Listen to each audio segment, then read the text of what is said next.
student learning, student-centered learning is yung nakafocus ka sa student mo, bali para pinapalo up mo lang lahat ng needs ng student mo.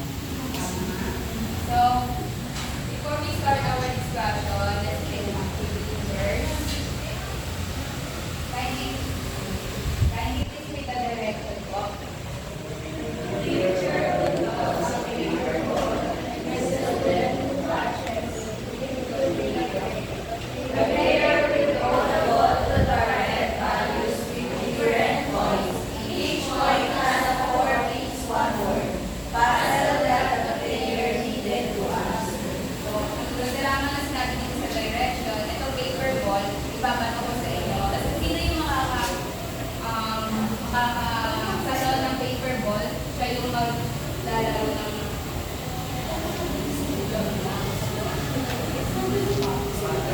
tapos itatos niya to mamaya sa may points. Tapos after nun, pag nataos niya dito sa points, mayroong 4 piece, 1 word siya na kailangan sagot. So, let's start.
Okay, Pastor, ito naman yung una natin gagawin.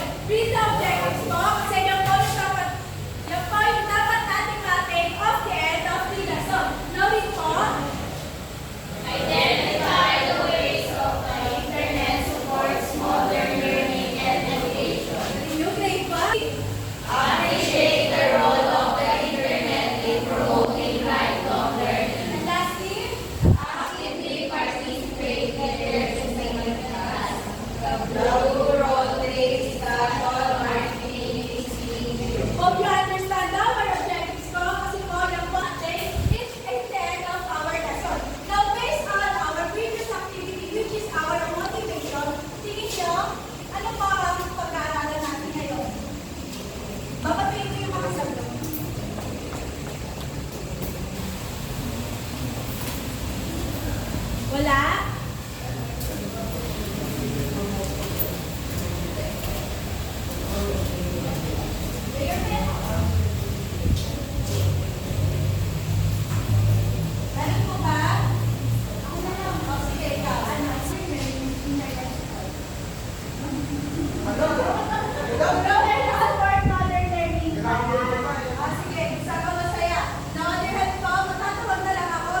panahon ngayon, sa internet na kayo mga nag-internet. Kasi yung mga katulad ng mga nagtatrabaho na pwede ba nila makapag-aral o online.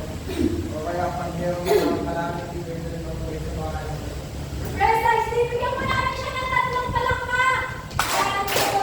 Tama po si Kuya Mervin. Now, into the acceleration, which is done, kontra-hirap po tayo. Lahat po tayo, kasanggi. Kasangala po natin yung internet pag nag-aaral po tayo. Lagi po natin gawin yun. Kasi dahil po sa loob ng class, magkakalayo kami lang tayo ng internet. Halos makihalos magpangapong tayo para lang makapag-search tayo.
easy to access. Kasi lahat tayo kaya-kaya natin gumawa or mag-browse ng mag-browse. Kahit ilang taon pa tayo, kaya-kaya natin, tama ha?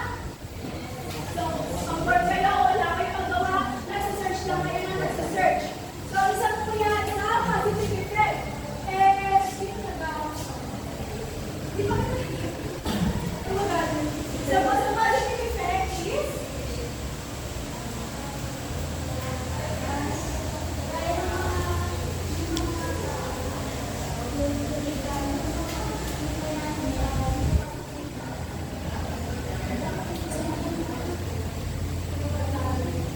tama po siya.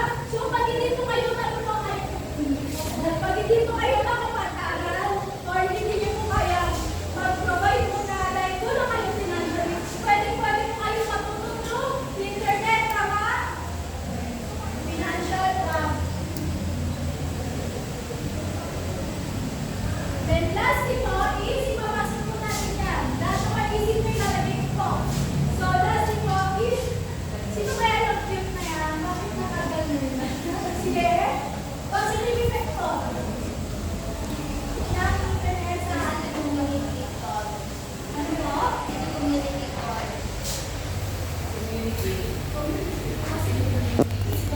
Tawa po siya. Easy to communicate to others. Pero pag ipapasok po natin siya sa education, yung mga teachers po is madali na-assess yung mga students. Ganon din po sa mga estudyante, tama? Bakit siya late? Bakit ka late? Paalog ka po na. Sorry naman po. Okay. Pag-ibigyan ba siya o palagi mo sir? So, sinabi niya po again is easy to communicate. So, tama po siya. Pag nagugulang po kayo sa isang topic at gusto niyo po i-message ang ating mga teachers, huwag na mapuwan kay them. Kasi hindi na po sila aswang. Hindi kayo aswang. So, paano daw pag makakaswang? Huwag ka na daw Sample ka lang.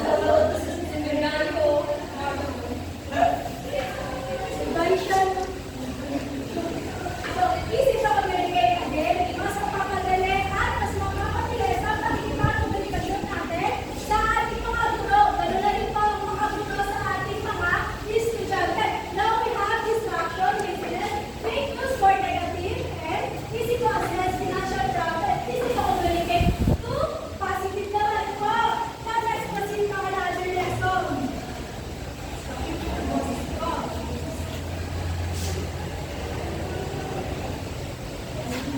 Now, multimedia. From the word multimedia. Sabi ko stop.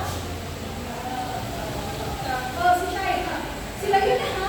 Now, for you po, what is multimedia? Ito yung mga ginagamit na kunyari, mag-ano tayo po. Sige lang. Yun nga, pagka mag-swimming na. Tama po siya. Now, para na Sheila, what is multimedia? Ito yung mga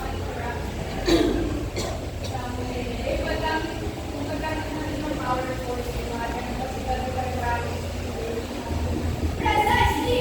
All of your answers are correct po.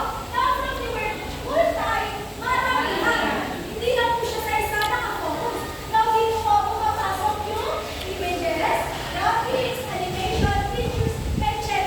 So, dyan din po yung pumapasok yung slide presentation and documentaries. Multi na po, hindi lamang po isa, kundi broad copy. Marami po tayong pinag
yung affordable price, siguro papasok sa mga instruction.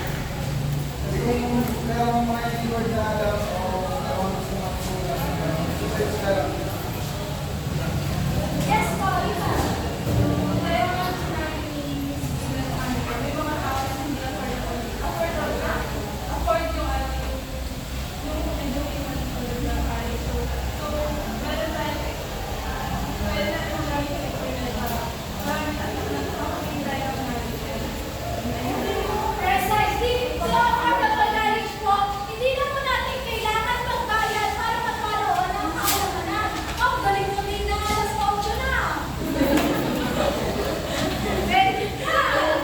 So, yung affordable knowledge po, di na po natin kailangan magbayad. Kasi, libre-libre naman po ang internet. Ay, hindi lang internet. Yung internet po, yung babayaran natin. Pero yung pag-research po is libre-libre. Yung YouTube, kung mahirapan kayo sa isang bagay, search sa YouTube, di ba? Kung paano mag-YouTube ng mga ano, search sa YouTube. Kung may hindi kayo alam, may tutorial, search sa YouTube. So, bukod pa rin, meron Google, William Webster. Pasensya na kami lang. So, affordable knowledge, again, di na pa natin kailangan magbayad. So, kaalaman na. Kaalaman, kung gusto niyo pong matuto anytime, anywhere, pwede po sa internet.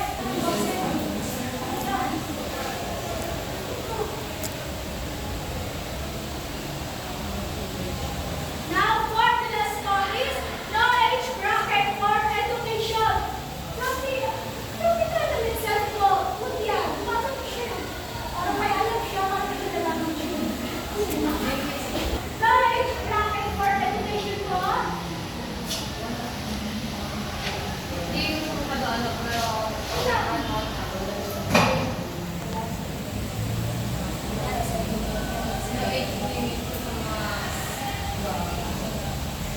mga dapat malaman.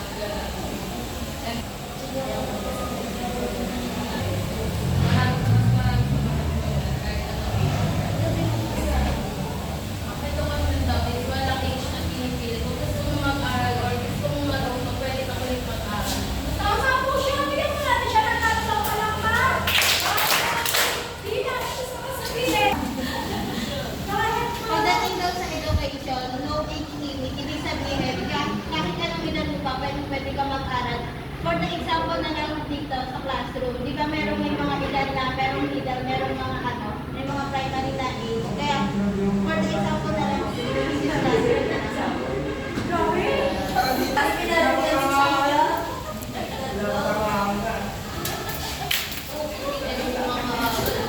Sige po. Sige po. Para share ko sa mga opportunities para maganda.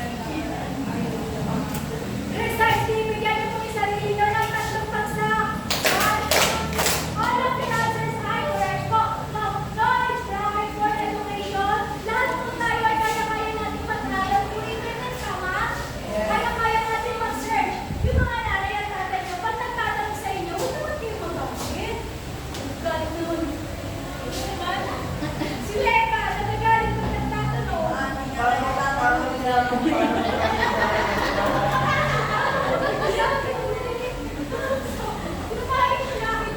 Yung mga nanay at tatay po natin na gustong matuto, turuan naman po natin kasi sila po ay boomers.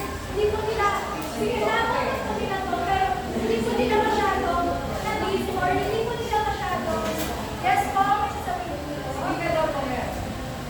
So, knowledge bracket po, walang limitasyon po ang pag-aaral. Kahit ilang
down from the physical limitation of real world.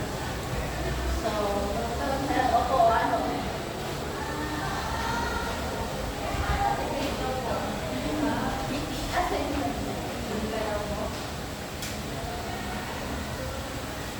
Attendance na lang para hindi ako.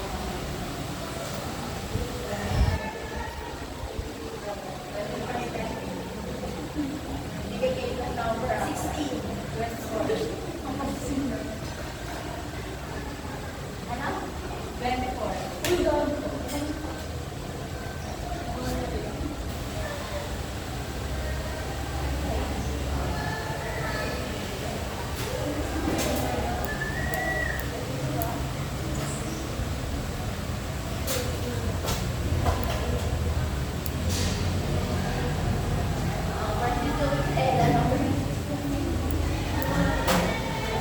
First, is the potential of the internet to offer individual learning increased freedom from the physical limitation of regular. So, dito parang sinasabi na walang limitation yung paggamit natin ng internet. To access learning. So, meron kasi may ano, dadagdag ko lang yung sa namin sinabi ni ka na hindi daw ito sa akin yung internet. So, may ano naman dito na yung internet naman ito na nakakatulong sa atin yung pag-aaral kahit na ano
mean by systematically dismantle?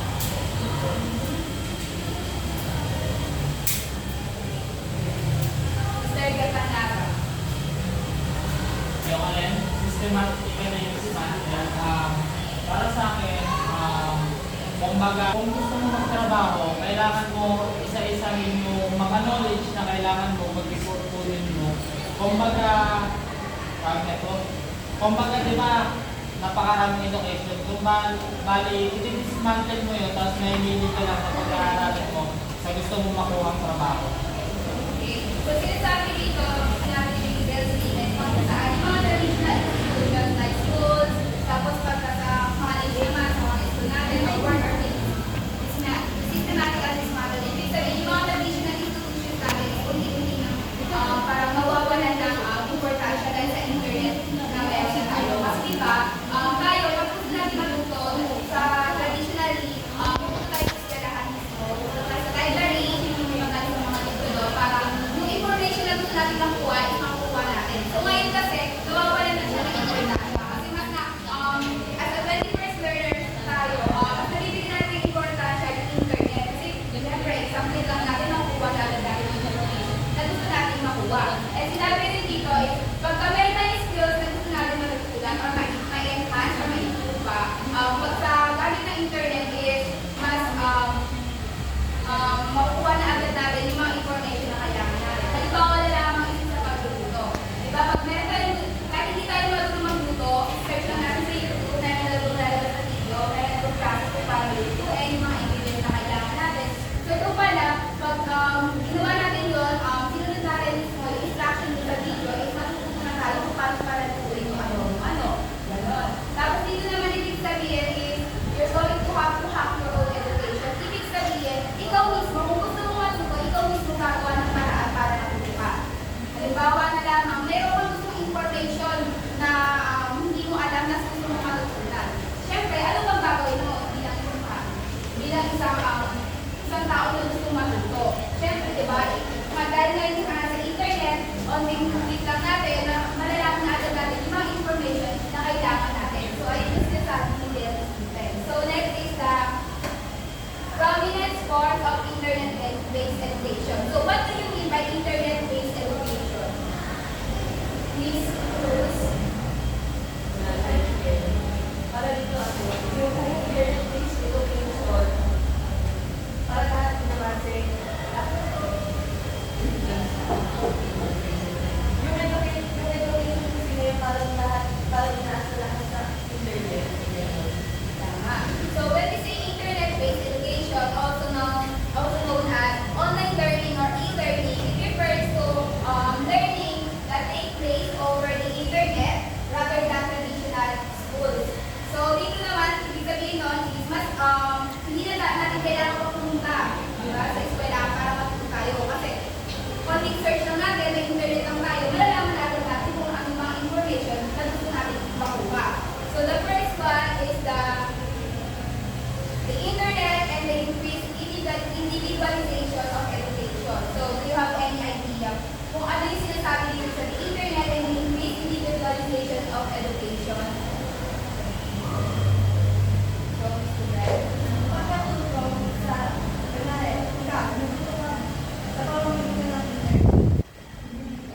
tama.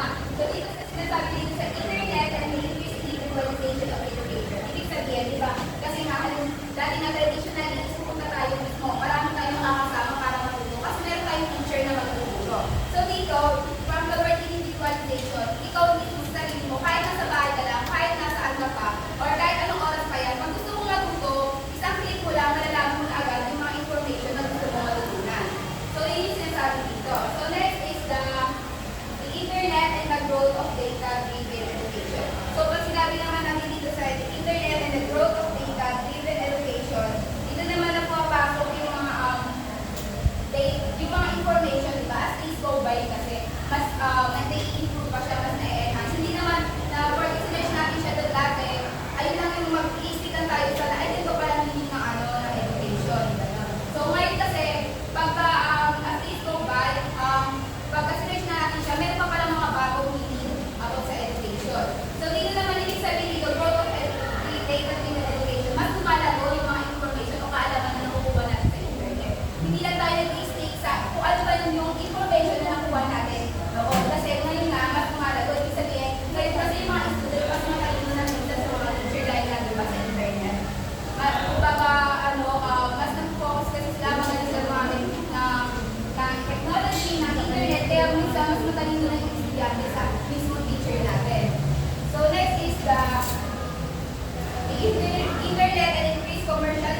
comes to internet in education?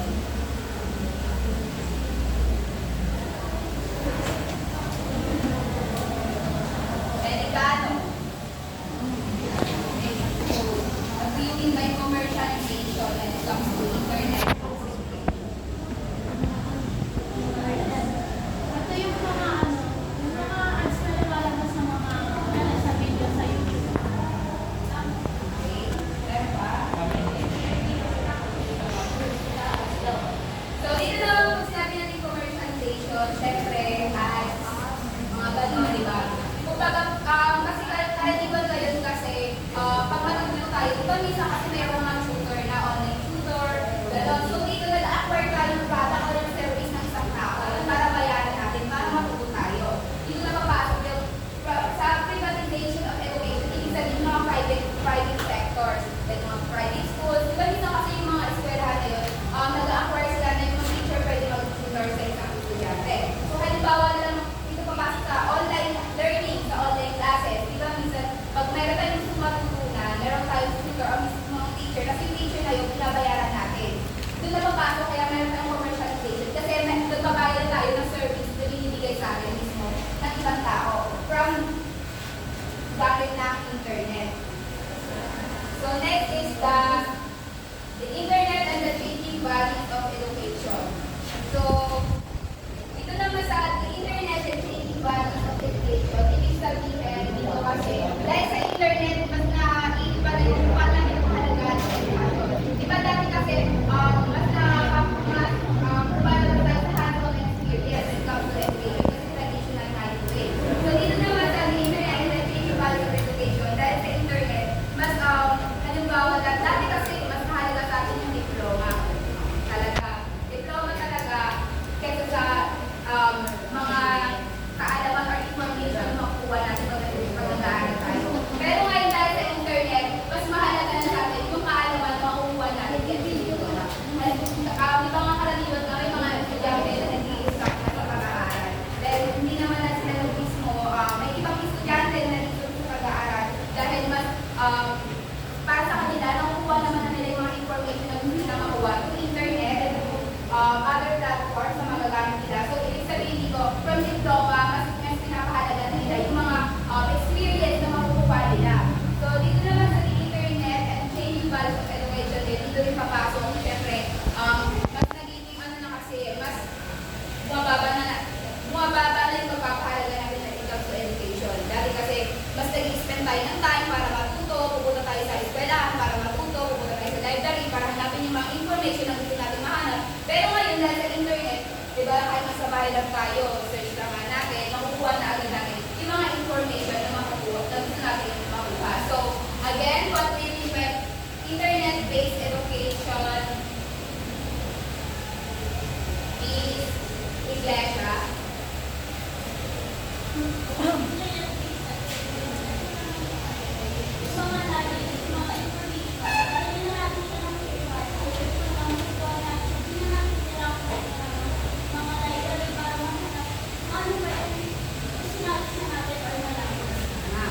So that's all for today.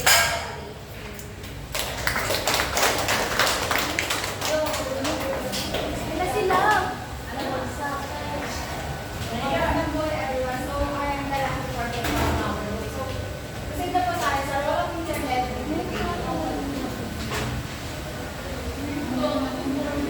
mabasa ang book. Mabasa? Bumi ka mabasa. Cost-effective and affordable education. The internet improves the quality of education, which is one of the pillars of sustainable development. It provides education which is affordable to everyone and cost-effective. So yung internet is nagpo-provide siya na accessible and low-cost education. Kasi alam naman natin na hindi lahat ng estudyante is afford yung mga mamamahal na for example, yung mga textbook, yung mga educational, yung mga gano'n. So, meron siya sa ibang mga school na nagbibigay siya ng mga sila ng free lesson on a variety of subject. And meron din lang sa mga public school na nag-aan sila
needed to make lesson more engaging and understandable. Halimbawa na lang yung paggamit, halimbawa talaga yung activity, ginagamit siya para mas matutunan natin yung lesson. And next, interaction with digital media. Next, ang mabasa.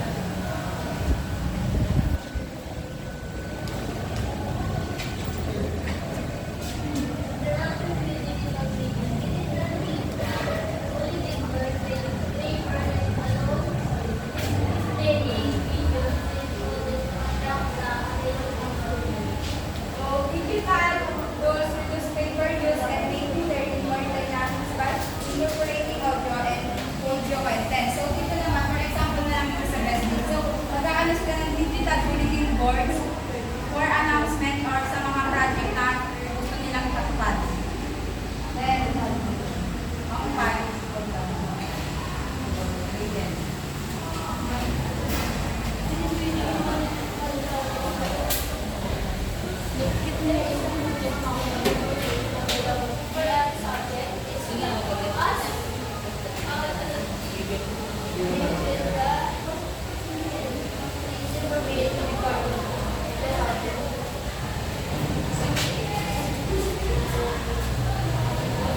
Yung internet is nagbibigay din siya ng mabilisang access sa mga latest educational content, research, and current events related to any field of study. For example, na lang yung mga student na gumagamit ng scholar for research, and yung mga teacher na gumagamit din ng journal para dun sa mga journal or news website para dun sa mga current content. And then the last one is learning by media.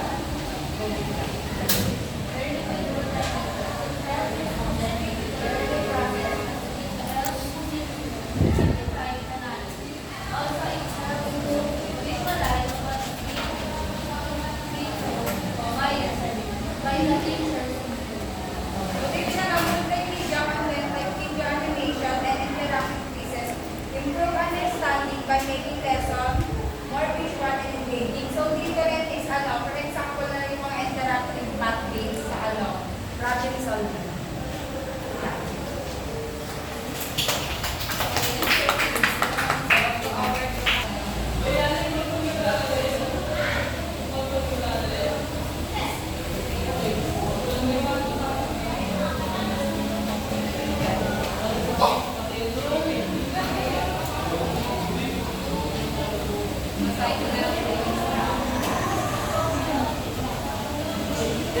Thank you.